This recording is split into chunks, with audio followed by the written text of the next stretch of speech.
నమస్తే welcome to question hour Jubilee Hills assembly ఉప ఎన్నికల సమరం మొదలైంది. ఇప్పుడు ఈ నియోజకవర్గం హాట్స్పాట్ గా మారింది. బీహార్ అసెంబ్లీ ఎన్నికలతో పాటు జూబ్లీ హిల్స్ ఉప ఎన్నికలకు నోటిఫికేషన్ ఇచ్చేందుకు కేంద్ర ఎన్నికల సంఘం సన్నాహాలు చేస్తుంది.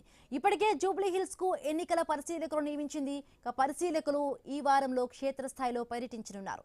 జూబ్లీ హిల్స్ తో పాటు బీహార్ అసెంబ్లీ ఎన్నికలు, దేశవ్యాప్తంగా 8 రాష్ట్రాల ఉప ఎన్నికల కోసం 470 మంది సీనియర్ అధికారులను ఈసీ నియమించింది. 320 మంది ఐఏఎస్లు, 60 మంది ఐపీఎస్లు, 90 మంది ఐఆర్ఎస్ కు చెందిన వారు ఉన్నారు. వీరంతా టీంగా ఏర్పడి ఆయా రాష్ట్రాల్లోని ఎన్నికల ప్రక్రియలో న్యాయం, పారదర్శకత, విశ్వసనీయతను నిర్ధారించడమే లక్ష్యంగా పర్యవేక్షిస్తారు.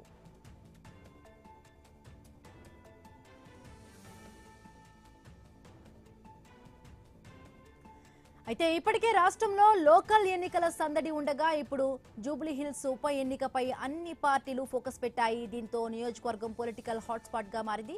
మాజీ ఎమ్మెల్యే మాగంటి గోపీనాథ్ మృతితో ఖాళీ అయిన ఈ సీటు కోసం అన్ని ప్రధాన పార్టీలు తమ బలాన్ని పరీక్షించుకునే సన్నాహాల్లో పడ్డాయి. ఈ నియోజకవర్గం ప్రాధాన్యం దృష్ట్యా రాబోయే ఉప ఎన్నికలతో పాటు తెలంగాణ రాజకీయ దిశను నిర్ణయించే పోరాటంగా ఎన్నికను భావిస్తున్నారు. ఇప్పటికే పార్టీలు కథన రంగంలోకి దిగేశాయి. ఈ విషయంలో ముందు వరుసలో ఉన్న బీఆర్ఎస్ అభ్యర్థిని కూడా ప్రకటించింది. దీంతో బీఆర్ఎస్ నేతలు మాత్రం అర్బన్ ఓటర్లు, ముఖ్యంగా హైదరాబాద్ ప్రజలు తమ వైపే ఉన్నారని విశ్వాసం వ్యక్తం చేస్తున్నారు. ఇప్పటికే ప్రచారం మొదలుపెట్టిన మాజీ మంత్రి కేటీఆర్ జూబ్లీ హిల్స్ తిరుగుతున్న మంత్రులు కేవలం టూరిస్టులేనని, ఎన్నికలయ్యాక వారెవ్వరూ కనిపించరంటూ సటైర్లు వేస్తున్నారు. పార్టీ తరపున పోటీ చేస్తున్న సునీత గెలుపు ఖాయమన్న విశ్వాసంతో ఉంది కారు పార్టీ.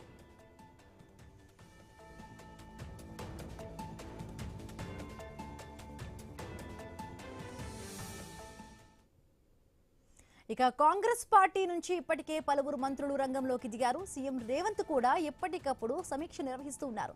నేతలు బస్తీల్లో తిరుగుతూ స్థానిక సమస్యలను తెలుసుకుంటూ క్యాడర్లు హుషారుని నింపే ప్రయత్నం చేస్తున్నారు. అభ్యర్థి ఎంపికలో కొంచెం ఆలస్యమైన అభివృద్ధి అంశాలతో ఓటర్లను ఆకర్షించగలమనే నమ్మకంతో ముందుకు వెడుతూ ఉన్నారు. లేటుగా వచ్చినా లేటెస్ట్ గా వస్తామన్న ధీమా కాంగ్రెస్ లో కనిపిస్తోంది. అయితే టికెట్ ఆశిస్తున్న వారి లిస్టు కూడా పెద్దగా ఉన్నట్టుగా టాక్. వారిలో ఎవరి వైపు హైకమాండ్ మొగ్గు చూపుతుందో అన్న హై టెన్షన్ నెలకొని ఉంది. బీజేపీ కూడా ఈ సీట్ను చాలా ప్రతిష్టాత్మకంగా తీసుకుంది. బూత్ లెవెల్ కమిటీలతోనే కాకుండా ఇంటింటికి తిరుగుతూ ప్రతి ఓటరును కలిసేలా వ్యూహాలు రచిస్తోంది. కేంద్ర మంత్రి కిషన్ రెడ్డి పార్లమెంట్ నియోజకవర్గ పరిధిలో ఉండటంతో ఛాలెంజ్ గా తీసుకున్నారు. ప్రజాబలమే మా బలం, ఎంఐఎం మద్దతుతో కాకుండా ప్రజలతోనే మేము గెలుస్తామంటున్నారు కిషన్ రెడ్డి. హిందూ ఓటర్ల మద్దతుతో జూబ్లీ హిల్స్ విజయం సాధిస్తే తెలంగాణలో అధికారంలోకి రావడమే లక్ష్యమని బీజేపీ భావిస్తోంది. ఇలాంటి పరిస్థితుల్లో ఎంఐఎం అభ్యర్థిని బరిలో ఉంచుతుందా, కాంగ్రెస్ కు మద్దతునిస్తుందా అన్నది కూడా సస్పెన్స్ గా మిగిలింది. అటు బీసీ ఎజెండాతో కొత్తగా ఏర్పడిన తీన్మార్ మల్లన్న పార్టీ ఏం చేస్తుంది, తెలంగాణ జాగృతి తరపున ఎవరైనా బరిలో ఉంటారా అన్నది కూడా ఉత్కంఠ రేపుతోంది. ఇక ఇవే అంశాలపై మాట్లాడే ప్రయత్నం చేద్దాం. మనతో పాటు జాయిన్ అయ్యారు కరెస్పాండెంట్ లైవ్ లో స్వామి జాయిన్ అయ్యారు. స్వామి, ఇందాకే మనం చూసాము సీఎం రేవంత్ రెడ్డి కూడా మహేష్ కుమార్ గౌడ్తో కూడా దీనికి సంబంధించి కూడా మాట్లాడడం జరిగింది. తర్వాత కూడా మహేష్ కుమార్ గౌడ్ కూడా బీసీ నాయకులతో చర్చిస్తారని ఒక టాక్ అయితే వినిపిస్తోంది. అంటే ఏం జరుగుతోంది? ప్రధానంగా కూడా మొదటి నుంచి కూడా అంటే ఈ ఎన్నికకు సంబంధించి కూడా నవీన్ కుమార్ యాదవ్ పేరు మాత్రం వినిపిస్తోంది. అంటే అధికారికంగా కాంగ్రెస్ పార్టీ ప్రకటించకపోయినా కూడా నవీన్ కుమార్కి ఇక్కడ కలిసి వచ్చే అంశాలు అంటే గతంలో గెలవకపోయినా ఒక సానుభూతి ఉంది. అదేవిధంగా కూడా ఒక క్యాస్ట్ ఈక్వేషన్ కూడా ఇప్పుడు ఈయనకి కలిసి వచ్చే అవకాశంగా చూడాలా, ఎట్లా ఉండబోవచ్చు స్వామి? బిందు, జూబ్లీ హిల్స్ బై ఎలక్షన్ అనేది కూడా పార్టీలన్నిటి కూడా అత్యంత ప్రతిష్టాత్మకంగా తీసుకున్నాయి. తమ సిట్టింగ్ స్థానాన్ని కాపాడుకోవడం కోసం బీఆర్ఎస్ పార్టీ శతవిధాల ప్రయత్నం చేస్తుంది. తమ సిట్టింగ్ ఎమ్మెల్యే హ్యాట్రిక్గా గెలిచినటువంటి మాగంటి గోపీనాథ్ అనారోగ్యంతో మరణించడంతో కూడా ఆ ప్లేస్లో ఆయన సతీమణి మాగంటి సునీత గోపీనాథ్ పేరుని బీఆర్ఎస్ పార్టీ ప్రకటించింది. ఇప్పటికే డివిజన్ల వారికి అక్కడ ఉన్నటువంటి 6 డివిజన్లు ఎర్రగడ్డ, బోరబండ, రహమత్ నగరు, వెంగళరావు నగరు, అదేవిధంగా యూసఫ్ గూడ, షేక్పేట్ లాంటి ఈ డివిజన్లు అన్నింటిలో కూడా ఇప్పటికే ఇన్ఛార్జ్లను పెట్టి పార్టీ పూర్తి స్థాయిగా ఫోకస్ పెట్టి పనిచేస్తుంది. తమ సిట్టింగ్ స్థానాన్ని మళ్ళీ దక్కించుకోవడం కోసం ప్రయత్నం చేస్తున్నారు. పార్టీ వర్కింగ్ ప్రెసిడెంట్ కేటీఆర్ అంతా తానే వివరిస్తున్నారు. పార్టీకి సంబంధించిన కీలక నేతలకు అక్కడ అక్కడ బాధ్యతలు అప్పగించడం జరిగింది. ఒకవైపు ఎమ్మెల్యేలు సుధీర్ రెడ్డి, మాధవరం కృష్ణారావు, ఎమ్మెల్సీలు పోచంపల్లి శ్రీనివాసరెడ్డి, ఇటు మరోవైపు దాసోజు శ్రవణు, మిగతా కీలక నేతలందరూ కూడా అక్కడ తక్కెళ్లపల్లి రవీంద్రరావుతో సహా కీలక నేతలందరూ కూడా ఒక్కొక్క డివిజన్ వారిగా వారికి ఆ బాధ్యతలు అప్పగించి ఆ నియోజకవర్గంలో గెలుపు సాధించడమే లక్ష్యంగా ఒక్కొక్క డివిజన్లో ఉన్నటువంటి 100 మంది ఓటర్లకు ఒక గ్రూపుగా తయారు చేసి ఆ ఓట్లు బీఆర్ఎస్కే పడేలాగా జాగ్రత్త పడుతున్నారు. ఖచ్చితంగా హైదరాబాద్ అర్బన్ ఓటర్లంతా కూడా బీఆర్ఎస్ పార్టీకి అనుకూలంగా ఉంటారని చెప్పేసి బీఆర్ఎస్ పార్టీ ప్లాన్ చేస్తుంది. మరోవైపు కాంగ్రెస్ పార్టీ, బీజేపీ, ఎంఐఎం, అదేవిధంగా ఇటు తిరుమల మల్లన్న పార్టీ, తెలంగాణ జాగృతి, ఎవరెవరు వామపక్షాలు ఎవరేం చేస్తాయని చెప్పేసి కూడా అందరూ ఆసక్తిగా గమనిస్తున్నారు. గత 2023 ఒకవైపు అసెంబ్లీ ఎలక్షన్స్లో ఇక్కడ బీఆర్ఎస్ పార్టీ నుంచి మాగంటి గోపినాథ్, అదేవిధంగా ఇటు మరోవైపు కాంగ్రెస్ నుంచి మీద ఒకవైపు ఇటు ఇప్పటికే పోటీ చేసిన అభ్యర్థితో పాటు అజారుద్దీన్తో పాటు ఇటు బీజేపీ నుంచి లంకల దీపక్ రెడ్డి పోటీ చేశారు. ఎంఐఎం తమ షేక్పేట కార్పొరేటర్ని బరిలో నిలిపింది. దీంతో నలుగురు మధ్య పోటీతోటి ఓట్లు చీలిపోయి మాగంటి గోపినాథ్ మళ్ళా 16,000 ఓట్లతోటి మూడోసారి గెలుపొందడానికి 2014లో, 2018లో, 2023లో హ్యాట్రిక్ విజయం సాధించడానికి కారణమైంది. కానీ ఈసారి ఎంఐఎం పార్టీ కాంగ్రెస్తో కలిసి వెళ్తుందని ఒక చర్చ జరుగుతుంది. ఇప్పటికే వారు లోపాయకారిగా కలిసి పనిచేస్తామని ఒక అవగాహన వచ్చినట్టుగా కూడా తెలుస్తుంది. గతంలో 2014లో ఎంఐఎం పార్టీ అభ్యర్థిగానే పోటీ చేసి 40,000 ఓట్లు సాధించినటువంటి ఒకవైపు నవీన్ కుమార్ యాదవ్కి ఈసారి కాంగ్రెస్ పార్టీ టికెట్ ఇస్తుందని చెప్పి తెలుస్తుంది. ఆయన కలుపుకొని పోతే ఎంఐఎం ఓట్లు, అదేవిధంగా ఇటు కాంగ్రెస్ ఓట్లు రెండు కలిసి వచ్చి హైదరాబాద్లో యాదవ్ ఈక్వేషన్స్లో అతను గెలుపొందడానికి మార్గం సుగమం అవుతుందని చెప్పేసి కాంగ్రెస్ పార్టీ గ్రౌండ్ వర్క్ చేస్తుంది. కాంగ్రెస్ పార్టీ అధికారంలో ఉండడంతో కూడా జూబ్లీస్ నియోజకవర్గం పరిధిలో వివిధ డివిజన్లో ఉన్నటువంటి అభివృద్ధి పనులు, సంక్షేమ కార్యక్రమాలు, జనానికి రావాల్సినటువంటి రేషన్ కార్డులు, మిగతా సీసీ రోడ్లు, అనేక రకాల అభివృద్ధి కార్యక్రమాలు, మహిళా సంఘాలకు ఒకవైపు రుణాలు కావచ్చు, అనేక రకాల పనులు చేస్తూ ఓటర్లను ఆకట్టుకునే ప్రయత్నం చేస్తుంది. ఎలక్షన్ నోటిఫికేషన్ వచ్చే నాటికి అన్ని రకాల పనులు చేసి పెట్టి తమకు అనుకూలంగా పాజిటివ్ వేవ్ను తయారు చేసుకోవడం కోసం కాంగ్రెస్ పార్టీ ప్రయత్నం చేస్తుంది. అనధికారికంగా ఇప్పటికే నవీన్ కుమార్ యాదవ్ పనిచేసుకోమని చెప్పినట్టు తెలుస్తుంది. మరోవైపు భారతీయ జనతా పార్టీ బీఆర్ఎస్ అభ్యర్థిని ప్రకటించింది, కాంగ్రెస్ కూడా అంటే అనధికారికంగా ప్రకటించిపోయి నవీన్ పేరు అయితే ఖాయమైనట్టుగా తెలుస్తోంది. అంటే బీజేపీ నుంచి కూడా 2-3 నేతలు అయితే పోటీ పడుతున్న పరిస్థితి ఉంది. అంటే రామచంద్రరావు రాష్ట్ర అధ్యక్షుడిగా కూడా బాధ్యతలు చేపట్టినాక ఇది మొదటి ఎన్నికలు. ఒక అధిష్టానం కూడా దీనిపై ఫోకస్ పెట్టే అవకాశం ఉంది. ఒకవైపు మనం చూసాం, మన గౌషామహల్ ఎమ్మెల్యే ఆయన కూడా ఒక రకమైన పార్టీ నాయకత్వంపై ఒక విమర్శలు చేశారు. ఇవన్నీ కూడా బీజేపీకి మైనస్ అయ్యే అవకాశంగా ఉండొచ్చా? ఎట్లా ఉండబోవచ్చు? అంటే భారతీయ జనతా పార్టీ జాతీయ పార్టీగా హైదరాబాద్లో బలమైన పార్టీగా పేరున్నది. గత జిహెచ్ఎం సెలక్షన్స్లో కూడా 40 స్థానాలకు పై 45-46 కార్పొరేషన్ స్థానాలు గెలుచుకొని బలాన్ని చాటినటువంటి భారతీయ జనతా పార్టీ ఇక్కడ కేంద్ర మంత్రి కిషన్ రెడ్డి ప్రాతినిధ్యం వహిస్తున్నటువంటి సికింద్రాబాద్ లోక్సభ పరిధిలోనే ఈ జూబ్లీస్ కాన్స్టిట్యున్సీ కూడా ఉంటుంది. దీనికి సంబంధించిన విషయంలో గతంలో లంకల దీపక్ రెడ్డి పోటీ చేస్తే 20,000 పైగా ఓట్లు వచ్చాయి. కానీ ఈసారి ఒకవైపు కేంద్ర మాజీ గవర్నర్ బండారు దత్తాత్రేయ కుమార్తె బండారు దత్తాత్రేయ పలుమార్లు సికింద్రాబాద్ లోక్సభ నియోజకవర్గం నుంచి ఎంపీగా పనిచేసినట్టు అనుభవం ఉంది. ఆయన కుమార్తె విజయలక్ష్మిని బరిలో దింపాలని చెప్పేసి ఆయన ప్రయత్నం చేస్తున్నారు. మరోవైపు బీజేపీ మరో సీనియర్ నాయకుడు గౌతమ్ రావు కూడా తన టికెట్ కోసం ప్రయత్నం చేసినట్టుగా తెలుస్తుంది. ఎవరో ఒకరిని ఇక్కడ బరిలో నింపే బదులు అక్కడ ఇక్కడ ఈక్వేషన్ బదులు ఒకవైపు యాదవ్ సామాజిక వర్గానికి సంబంధించినటువంటి ఒకవైపు నవీన్ యాదవ్ను బరిలో నిలిపితే కుర్మ సామాజిక వర్గానికి సంబంధించినటువంటి బండారు విజయలక్ష్మి బరిలో నిలిపితే ఎలా ఉంటుందని చెప్పేసి భారతీయ జనతా పార్టీ అనేక ఈక్వేషన్స్ చూసుకుంటుంది. ఒకవైపు బీజేపీ రాష్ట్ర అధ్యక్షులుగా రామచంద్రరావు వచ్చిన తర్వాత జరిగే మొదటి ఎలక్షన్ కావడంతో కూడా కిషన్ రెడ్డి తన సొంత పార్లమెంట్ నియోజకవర్గం కావడంతో కూడా దీన్ని ప్రతిష్టాత్మకంగా తీసుకొని అక్కడ నిలిపే అభ్యర్థి విషయంలో జాగ్రత్తలు పాటించే అవకాశం కనబడుతుంది. మొన్న అసెంబ్లీ ఎలక్షన్స్లోనే ముషీరాబాద్ నుంచి విజయలక్ష్మి టికెట్ ఆశించినప్పుడు కూడా ఆమెకు అక్కడ టికెట్ దక్కకపోవడంతో కూడా దత్తాత్రేయ కొంత సీరియస్గా ఉన్నట్టుగా తెలుస్తుంది. తాను పలు సందర్భాల్లో ఇక్కడ 3-4 సార్లు పోటీ చేసినటువంటి అభ్యర్థిగా బండారు దత్తాత్రేయ గుర్తింపు పొంది ఆయనకు నియోజకవర్గానికి సంబంధించి తాను వెళ్ళిన తర్వాత కిషన్ రెడ్డికి తానే తన శిష్యునికి ఆ నియోజకవర్గ బాధ్యతలు అప్పగించారు. ఆయనే 2 సార్లు ఇప్పుడు విజయం సాధించినటువంటి కిషన్ రెడ్డి కేంద్ర మంత్రిగా కూడా పనిచేస్తున్నారు. తన కుమార్తెకు అవకాశం ఇవ్వాలని చెప్పేసి కూడా దత్తాత్రేయ పార్టీ అధిష్టానానికి చెప్పుకున్నట్టుగా తెలుస్తుంది. మరోవైపు ఇటు ఎంఐఎం కూడా గతంలో పోటీ పెట్టినటువంటి సంబంధించిన షేక్పేట కార్పొరేటర్ని బరిలో నిలిపింది. కానీ ఈసారి బరిలో నిలుపుతుందా లేదా అనేది కూడా కొంత సస్పెన్స్గా ఉంది. వారు ఖచ్చితంగా పరోక్షంగా కాంగ్రెస్ పార్టీకి సహకారం అందిస్తారు. ఇటు బీఆర్ఎస్, అదేవిధంగా బీజేపీ, కాంగ్రెస్ ఖచ్చితంగా ట్రయాంగిల్ ఫైట్ ఉంటుంది. మరోవైపు తిరుమల మల్లన్న కొత్తగా బీసీకి సంబంధించినటువంటి పార్టీ పెట్టడం జరిగింది, బీసీ రాజ్యాధికార సమితి. దీనికి సంబంధించిన విషయంలో ఆయన అభ్యర్థిని బరిలో నిలుపుతారా, లేకపోతే ఏమైనా బీసీ ట్యాగ్లైన్తో ముందుకు వెళ్తారా? మరోవైపు బీసీ ట్యాగ్లైన్తోనే ఒకవైపు రాజకీయాలు నడిపిస్తున్నటువంటి ప్రస్తుత పరిస్థితుల్లో ఎమ్మెల్సీ కవిత తెలంగాణ జాగృతి పేరుతో ఆమె అభ్యర్థి నిలుపుతారా లేదని కూడా ఇంకా సస్పెన్స్కు తెరబడలేదు. బీహార్ ఎలక్షన్తో పాటే జూబ్లీస్ బై ఎలక్షన్స్ వస్తాయి. ఇప్పటికీ అక్కడ ఫైనల్ ఓటర్ లిస్టు ప్రకటించారు, ఓటర్ పోలింగ్ బూతులు ప్రకటించారు, అన్ని రకాల ఎలక్షన్ సంబంధించి అధికారులకు సంబంధించి ట్రైనింగ్ కార్యక్రమాన్ని కూడా పూర్తి చేస్తున్నారు. హైదరాబాద్ కలెక్టర్ కర్ణన్ ఇప్పటికే పూర్తి స్థాయి సరంజామాతోటి ఎలక్షన్ సంబంధించినటువంటి పూర్తి స్థాయి సన్నద్ధతతో ఉన్నారు. బీహార్ ఎలక్షన్స్ కూడా ఇప్పటికే పూర్తి స్థాయి ఓటర్ లిస్టుని ప్రకటించారు. బీహార్ సంబంధించిన నోటిఫికేషన్ ఎప్పుడు వస్తే దాంతో పాటే జూబ్లీస్ బై ఎలక్షన్స్ నోటిఫికేషన్ వస్తుంది. రెండు కలిసి వచ్చినప్పుడు సందర్భంగా కాంగ్రెస్ పార్టీ హైదరాబాద్లో కాంగ్రెస్ పార్టీకి 2023 అసెంబ్లీ ఎలక్షన్స్లో ఒక్క స్థానం కూడా లభించలేదు. కేవలం హైదరాబాద్ అర్బన్ పరిధిలో ఉండేటువంటి జిహెచ్ఎంసీ కోర్ ఏరియాలో ఉండేటువంటి ఇబ్రహీంపట్నం నియోజకవర్గంలో మాత్రమే మల్లెడ్డి రంగారెడ్డి గెలుపొందారు. ఇప్పుడు మొన్న రీసెంట్ గా జరిగిన రోడ్డు ప్రమాదంలో కంటోన్మెంట్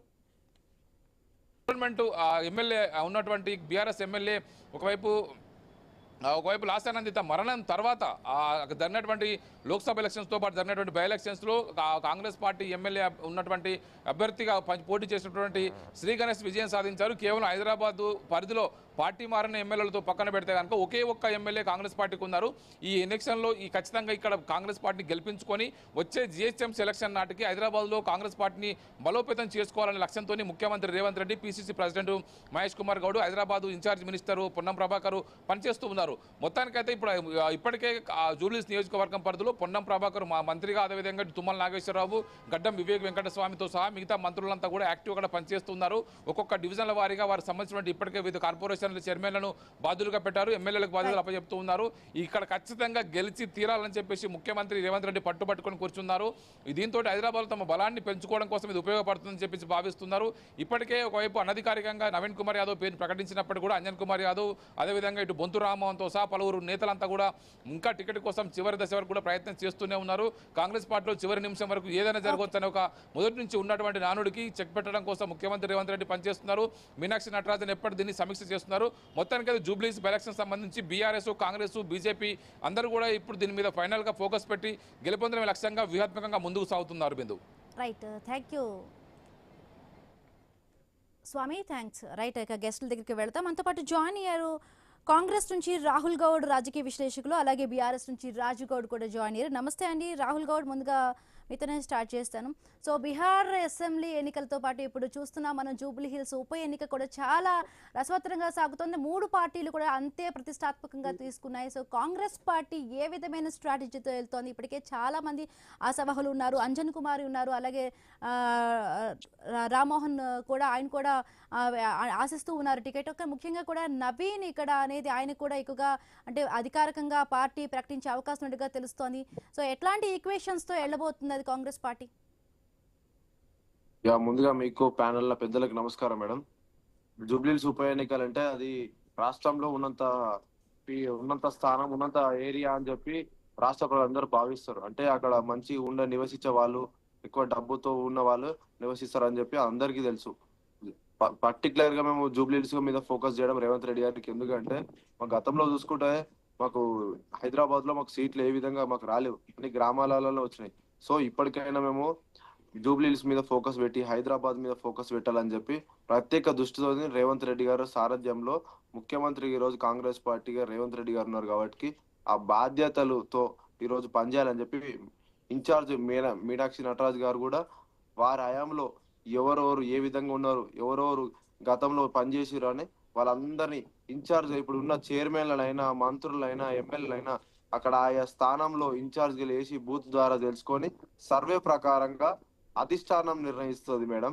ఏదో నార్మల్ గా ఏదో చెప్పడం, రేవంత్ రెడ్డి గారు చెప్పడం, పిసిసి మహేష్ కుమార్ గౌడ్ గారు చెప్పడం, ఆ విధంగా చెప్తే అది బాగుండదని చెప్పి అధిష్టానమే డిక్లేర్ చేస్తుంది. ఇప్పుడు అక్కడ ఉన్న నవీన్ యాదవ్ గాని, ఇప్పుడు మన ఇంకొకరు అంజన్ కుమార్ యాదవ్ అడుగుతుండు, ఇంకా అంటే పార్టీలో చాలా మంది ఆశావాదులు అవుతారు. కానీ కాకపోతే ఏంటంటే అక్కడ నిరంతరం కష్టపడ్డోళ్ళు, నిరంతరం పార్టీ కోసం సేవ చేసిన వాళ్ళు, ప్రజలలో ఉండేటోళ్ళని సర్వే తీసుకొని ఆ నివేదిక హైకమాండ్ ఢిల్లీ నుంచి రాహుల్ గాంధీ, ఖర్గే నుంచి సోనియా గాంధీ వాళ్ళ ఆశీర్వాదంతో అక్కడ నియమిస్తుంది. మేము ఒకటే చెప్తున్నాం, లేటుగా వచ్చినా లేటెస్ట్ గా వస్తాం, మేము అభ్యర్థిని ఇంకా ప్రకటించలేమని చెప్పి కొందరు కన్ఫ్యూజన్ ఉన్నారు. కానీ అధిష్టానం త్వరలో ప్రకటిస్తుంది, ఈ ఫెస్టివల్ అయిపోయే వరకు ప్రకటిస్తుంది అని చెప్పి భావిస్తున్నాం. యథావిధిగా ఎన్నికలు జరుగుతాయి. జూబ్లీహిల్స్ ఉప ఎన్నికల్లో కాంగ్రెస్ పార్టీ ఘన విజయం గెలుస్తుందని చెప్పి మేము మరోసారి తెలియజేస్తున్నాం మేడం.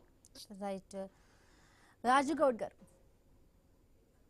రైట్, బీఆర్ఎస్ తరపున మాగంటి గోపీనాథ్ భార్య సునీత గారి పేరు ఇప్పటికే డిక్లేర్ చేశారు. సో కేటీఆర్ గారి నియోజకవర్గాలు అన్నిటికీ కూడా తిరుగుతూ ఉన్నారు. సో ఒకవైపు చూసాం మనం కవిత ఎపిసోడ్ చూసాము. ఆ తర్వాత కూడా సికింద్రాబాద్ కంటోన్మెంట్ దీంట్లో కూడా సిట్టింగ్ స్థానాన్ని కోల్పోయింది బీఆర్ఎస్. సో ఈ నేపథ్యంలో ఇప్పుడు ఎలా అయినా కూడా కసిగా కూడా గెలవాలని ఈ సిట్టింగ్ స్థానాన్ని కాపాడుకోవాలని బీఆర్ఎస్ చూస్తోంది. సో ఎట్లా ఉండబోవచ్చండి ఈ ఫైట్? నమస్కారం అండి. ప్యానెల్లో ఉన్న మిగతా వాళ్ళకి అందరికీ నమస్కారం తెలియజేసుకుంటూ, మరి జూబ్లీస్ లో 600 అయినా 106 అయినా గెలిచేది మాత్రం బీఆర్ఎస్ పార్టీ అని ప్రజలు నిర్ణయించుకుంది. మీరు 2023 ఎన్నికలు చూసినప్పుడు మొత్తం హైదరాబాద్ లో ఎన్ని సీట్లు అవుతున్నాయి, ఒక్క సీట్లో కూడా కాంగ్రెస్ పార్టీ గెలిచే పరిస్థితి లేదు. మరి అంతకుముందు జిహెచ్ఎంసీ ఎలక్షన్లు అయినప్పుడు అప్పుడు కూడా 1-2 కార్పొరేటర్లు వచ్చిన సంగతి అందరూ కూడా తెలుసు. మరి ఇప్పుడు ఏ విధంగా గెలుస్తామని వీళ్ళు ఆశిస్తున్నారు? ఏ నమ్మకం వీళ్ళకు? వీళ్ళు చెప్పిన 6 గ్యారెంటీలు పూర్తి చేసినని గెలుస్తామని అనుకుంటుర్రా? లేకుంటే వీళ్ళు ఇచ్చిన 420 హామీలు ఏవైతే ప్రజలకు అబద్ధాలు చెప్పి ఏవైతే ఓట్లు వేయించుకుర్రో అవి చెప్పి ఓట్లు వేసుకుంటారా? ఒక్క గ్యారెంటీ పూర్తి కాలేదు. హైదరాబాద్ పరిస్థితి అస్తవ్యస్తంగా తయారైపోయింది. రోడ్ల పరిస్థితి బాగాలేదు, ట్రాఫిక్ ఇబ్బంది, కరెంట్ ఇబ్బంది, అన్ని ఇబ్బందులు. ఏవైతే ఇస్తామన్నారో 6 గ్యారెంటీలు, ఒక్క గ్యారెంటీ కేవలం ఒక బస్సు తప్ప. ఆ బస్సులో కూడా అనేక రకాల ఇబ్బందులు పడుతున్న సంగతి కూడా మహిళలకు తెలుసు. మహిళలు కూడా ఈరోజు చెప్తున్నారు, అది మాకు అవసరమే లేదు ఆ బస్సు, ఫ్రీ బస్సు. మరి ఇంకా ఏమి? మేము గతంలో టిఆర్ఎస్ పార్టీ 10 ఏళ్ళు అధికారంలో ఉన్నప్పుడు హైదరాబాద్ ను ప్రపంచ పటంలో తీసుకొచ్చిన సంగతి ఈరోజు తెలంగాణ ప్రజలందరికీ కూడా తెలుసు, యావత్ దేశ ప్రజలకందరూ కూడా తెలుసు. అన్ని విధాలుగా అటు ఇన్వెస్ట్మెంట్స్ కానీ, లేకుంటే ఎడ్యుకేషన్ పరంగా కానీ, టీ హబ్ కానీ, పోలీస్ కమాండ్ కంట్రోల్ కానీ, మరి ఈ వి హబ్ కానీ, మరి ఇలాంటి కార్యక్రమాలు చేసిన బిఆర్ఎస్ పార్టీని కాదని ఏదో జూట మాటలు 420 హామీలు 6 గ్యారెంటీలు ఇచ్చిన పార్టీని ఏ విధంగా గెలిపిస్తారని చెప్పేసి నేను ఈ సందర్భంగా చెప్పుకుంటూ, ఖచ్చితంగా మేము గెలుస్తున్నాం, దాంట్లో ఎలాంటి సందేహం లేదు, దాంట్లో ఎలాంటి మార్పు కూడా ఉండదని చెప్పేసి కూడా ఖచ్చితంగా మాగంటి సునీత గారు గెలవబోతున్నారు. అతి భారీ మేయాడితో గెలవబోతున్నారు. ఎస్, అంటే రాజీవ్ గౌడ్ గారు, ఈ నియోజకవర్గంలో మనం చూసుకుంటే బీసీలతో పాటు ముస్లిం ఓటర్లు కూడా ఎక్కువగా ఉన్న పరిస్థితి ఉంది. సో ఒక రకంగా కూడా ఒక రకమైన సపోర్ట్, అంటే ఓవైసీ కూడా కాంగ్రెస్కి ఒక టాక్ అయితే వినిపిస్తోంది. అంటే అసదుద్దీన్ ఓవైసీ కూడా సపోర్ట్ చేస్తున్నట్టు ఒక టాక్ వినిపిస్తోంది. అంటే ఎట్లా చూడవచ్చు? అంటే మైనారిటీ నాయకుడు కాకపోయినా వాళ్ళకి ఇచ్చినా ఓకే అంటున్నారు. అంటే మీకు ఎవరు పోటీ అనుకుంటున్నారు? మాకు జూబ్లీహిల్స్ లో మాకు ఎవ్వరు కూడా పోటీ లేదండి. ఆ మిగతా పార్టీలతో పోటీ ఉన్నాయి, కానీ మాకు ఎవరితో పోటీ లేదు. మా గెలుపు నిర్ణయించుకున్నారు జూబ్లీహిల్స్ ప్రజలు. హైదరాబాద్ లో ఉన్న ప్రజలందరూ కూడా, జూబ్లీహిల్స్ లో ఉన్న ప్రజలందరూ కూడా ఖచ్చితంగా బీఆర్ఎస్ ను గెలిపేయాలి. మీరు మైనారిటీ విషయానికి వస్తుంది. మైనారిటీ విషయానికి గతంలో 10 సంవత్సరాలు మేము ఏ విధంగా మైనారిటీలకు ఆదుకున్న సంగతి మైనారిటీ ప్రజలకు కూడా తెలుసు. మరి ఈ రోజు కాంగ్రెస్ పార్టీ, ఎంఐఎం కానీ ఇంకేదో పార్టీ కలిసి వచ్చినా, మీరు ఎంత గుంపు కట్టుకొని ఎన్ని అధికార కుట్రలు చేసినా మా గెలుపుని మీరు ఆపలేరు. ఎన్ని పార్టీలు కలిసినా కానీ కూడా మీరు మా గెలుపుని ఆపలేరు. ఖచ్చితంగా అక్కడ బీఆర్ఎస్ పార్టీ గెలవబోతుంది. భవిష్యత్తులో కూడా మళ్ళీ బీఆర్ఎస్ పార్టీ అధికారంలోకి వస్తున్న విషయాన్ని ఈరోజు హైదరాబాద్ లో నివసిస్తున్న బీదోళ్ళు కానీ, మైనార్టీలు కానీ, మిగతా ఇంటెలెక్చువల్స్ కానీ, చదువుకున్న వాళ్ళందరూ కూడా బీఆర్ఎస్ పార్టీ వస్తేనే ఈ హైదరాబాద్ అభివృద్ధి చెందుతుంది. బీఆర్ఎస్ పార్టీ ఉంటేనే మనకు ఉద్యోగాలు వస్తాయి. బీఆర్ఎస్ పార్టీ ఉంటేనే మనకు ఫ్లైఓవర్లు నిర్మిస్తారు. బీఆర్ఎస్ పార్టీ ఉంటేనే ట్రాఫిక్ సమస్య ఉండదు, కరెంట్ సమస్య ఉండదు, ఎలాంటి సమస్య ఉండదని ప్రజలు నిర్ణయించుకున్నారు.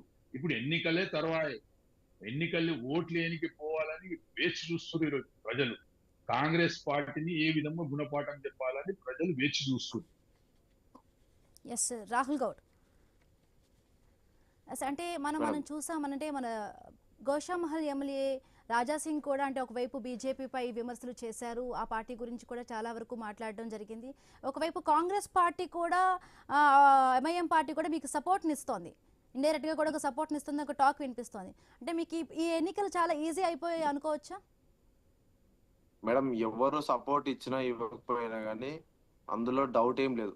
మాకు ఎవరు మద్దతు ఇచ్చినా ఇవ్వకపోయినా, ఎంఐఎం కానీ ఇతర ఏ పార్టీ తీన్మార్ మల్లన కానీ ఎవరు ఇచ్చినా ఇవ్వకపోయినా కాంగ్రెస్ పార్టీ సింగిల్ గా పోతుంది. సోలో అటెంప్ట్ బెస్ట్ అటెంప్ట్ గా ముందుకు పోతుంది మేడం. కానీ బీఆర్ఎస్ పార్టీ వాళ్ళు పదే పదే నోరు తెరిస్తే 420 హామీలు అంటారు కదా. కేసీఆర్ పెద్ద 420, కేటీఆర్ పెద్ద 420, నోరు తెరిస్తే 420 మాటలు మాట్లాడేటోళ్ళు 420. ఆ పదం 420 అని పథకాల మీద 420 అంటారు కదా. కరెంట్ లేదంటారు కదా, ఉచిత కరెంట్ రాష్ట్ర ప్రజలందరికి ఇచ్చారు. హైదరాబాద్ కాదు రాష్ట్రం, హైదరాబాద్ కూడా తెలంగాణ రాష్ట్రంలో ఉంది కదా. నేను అడుగుతున్న పెద్దల్ని, ఇంకేం కావాలి? ఫ్లైఓవర్లు నిర్మాణం అవుతలేవా? ఎక్కడ అవుతలేవు? ఎక్కడ 10 ఏళ్ళు గుంతలు, 10 ఏళ్ళు మీ ఆయములనే కదా. మొట్టమొదటి ముఖ్యమంత్రి మీ దొరనే కదా, కల్వకుంట్ల చంద్రశేఖర్ రావే కదా కూర్చుంది రాష్ట్రానికి. దోసుకొని లక్షల కోట్లు స్కామ్ చేసిన కేసీఆర్ పెద్ద దొంగ అని చెప్పి కవితనే చెప్పింది. మేము చెప్పదాకా కూడా అవసరం లేదు. కాళేశ్వరం మీద అవినీతి చేసిందని చెప్పి ఆమెనే అన్నది. ఒక బిడ్డ చెప్పిందంటేనే రాష్ట్ర ప్రజలందరూ చూసి నవ్వుకుంటారు. ఆమెనే స్వయంగా చెప్పింది హరీష్ రావు, కేసీఆర్ వీళ్ళ హయాంలో అవినీతి జరిగిందని చెప్పన్నది. ఇంకా మేము చెప్పదాకా కూడా అవసరం లేదు. మా పార్టీలో మేడం ఎవరి పార్టీలో వాళ్ళకు ఉంటది. కానీ పథకాలు 420 అంటే ఏం అమలు కాలేవు. ఆమె అప్పుల పాలు చేసింది కేసీఆర్. అప్పులు తీర్పే బాధ్యత మేము తీసుకున్నాం, రేవంత్ రెడ్డి గారు తీసుకురు. అప్పులు ఎట్లా కట్టాలి, అప్పులు ఎట్లా ఏం చేయాలని చెప్పి ఆ లెక్కలు తీసుకొని ఆ ఉప ముఖ్యమంత్రి గారు మా మంత్రి వాళ్ళు చర్చించుకొని కడుతురు. రూపాయి దమేసి ఆ బాధ్యత. ఒక అసెంబ్లీకి రాడు, ప్రతిపక్ష నాయకుడిగా ఉండడు. రేపు జూబ్లీహిల్స్ ఉప ఎన్నికలు ఏ మొక్కం పెట్టుకుని ఆడ పోయి మాట్లాడతాడు. రేపు ఎట్లా ఓటు ఏమంటాడు? రేపు వాళ్ళు చూడరా, ఇప్పుడు గజ్జల ప్రజలకు ఏం సమాధానం చెప్పలేకపోతున్నారు ఓటేసి గెలిపిస్తున్నందుకు. రాష్ట్ర ప్రజలు అనుకుంటా ఉన్నారు 10 ఏళ్ళు అయ్యా నేను ముఖ్యమంత్రిగా కూర్చోబెట్టినాం కేసీఆర్, నువ్వు ఒక ప్రతిపక్ష నాయకుడిగా నన్న ప్రజల కోసం మనం కొట్లాడాలి కదా అని చెప్పారు. కేటీఆర్ ఎంత అండి రేవంత్ రెడ్డి గారి ముందు బచ్చా. మరి కేసీఆర్ ఆయన స్థానానికే కదా, మాజీ ముఖ్యమంత్రి కదా. మాజీ ముఖ్యమంత్రి వచ్చి కూర్చుంటే ఏమవుతుంది? 20,000 ఫామ్ హౌస్ లో కూర్చుంటుడు. ఫామ్ హౌస్ లో ఆయన ఫామ్ హౌస్ పాలన కావాలా, బీఆర్ఎస్ పాలన కావాలంటే అసెంబ్లీకి వచ్చి ప్రవేశించి అసెంబ్లీలో గల్లం పిప్ప మాట్లాడాలి, ప్రభుత్వం మీద మాట్లాడాలి. కానీ ఫామ్ హౌస్ లో కూర్చుకొని చిట్ చాట్ చేయడము, ఉత్తనే గెలిసాము జూబ్లీహిల్స్. ఇప్పుడు మాజీ ముఖ్యమంత్రికి బాధ్యత ఉంటది మేడం. ఇప్పుడు ఈ రాష్ట్రం మీద ఏ విధంగా ఒక రాష్ట్ర ముఖ్యమంత్రినైనా ఎవరైనా ప్రశ్నించాలి, నిలదీయాలి. ఈవెన్ ఎవరైనా మేము గతంలో ఉన్నప్పుడు రేవంత్ రెడ్డి గారు పీసీసీ ప్రెసిడెంట్ ఉన్నప్పుడు కూడా నిలదీసిండు, కేసీఆర్ గారు ముఖ్యమంత్రి ఉన్నప్పుడు. మరి ఇప్పుడు ఆయన బాధ్యత ఎందుకు కోలుకోలేకపోతుండు? ఉత్తనే నమ్మి నాకు ఉప ఎన్నికలు వచ్చినాయి వేస్తారు, ఇప్పుడు సిట్టింగ్ ఎమ్మెల్యే మేమే ఉన్నాం కదా అధికారంలో. అది ఏంది ఓవర్ కాన్ఫిడెంట్ అవుతుంది. కాన్ఫిడెంట్ అన్నారు, ఓవర్ కాన్ఫిడెంట్. అట్లేసి ఓవర్ కాన్ఫిడెంట్ తోనే ఈ రోజు రాష్ట్రం అంతటా నీకు ఓట్లు రాకుండా నేను అధికారం కోల్పోయి ఈ రోజు ఫామ్ హౌస్ లో కూర్చుంటా అయినా.